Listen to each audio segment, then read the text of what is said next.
At first, it was again very much helping women to some degree, but my commission was $25 for each abortion.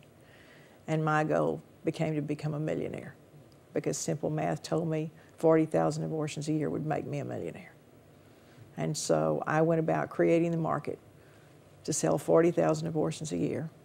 We had one clinic open. We opened a second one. They pay for themselves the first month. Our goal was to have 5 surrounding the area.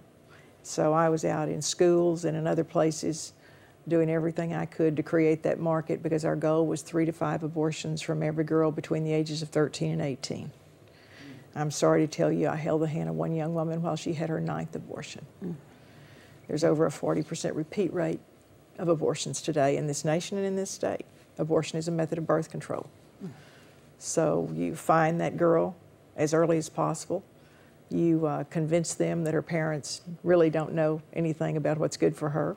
You break down the natural modesty, get her to laugh at her parents and their values.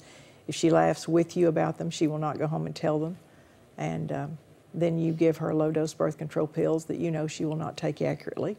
And if they're not taken accurately, she'll become pregnant.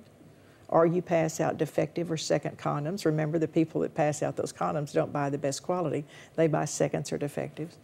And you do everything you can to make certain that you're getting the 3 to 5 abortions out of every girl. Now, what do you think Planned Parenthood representatives would say to the things you just said? I mean, they would just say that I'm absolutely crazy and that these children should be, they're going to have sex, so they need to be taught how to have safer sex. And when you hear someone say that now, you can just say baloney. We don't take kids out and get them really good and drunk and try to teach them how to drive safely drunk.